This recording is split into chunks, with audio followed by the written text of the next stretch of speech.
So what does it mean to have faith? I feel throughout my life, I've been a Christian from a very young age and professed my faith in Jesus. But what does it mean to have faith? And I think so often I used to think that faith was just blind belief. I think even if you look in Webster's dictionary, it says that faith is belief in something for which there is no proof. And I think the Bible presents faith as something completely different. Hebrews 11:1, faith is the assurance, the confidence, the certainty, the conviction of things that we don't yet see.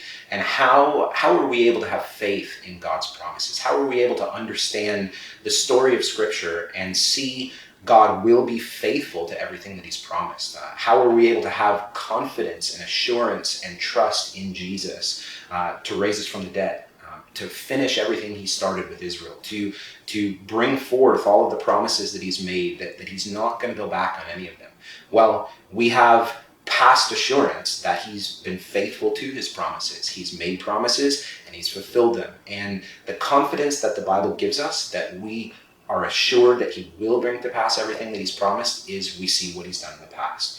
We see his promises, we see him fulfilling those, and therefore we can have confidence and assurance that he will fulfill everything else that he's promised in the future. And I think this is just something that's so foundational to the lives of the apostles, so foundational to the lives, it should be foundational to the lives of us as believers, that we understand where this is going in light of God's promises and fulfillment of those promises in the past. I mean, we see hundreds of prophecies in the Old Testament. The coming of a seed, the coming of a king, the coming of this Messiah.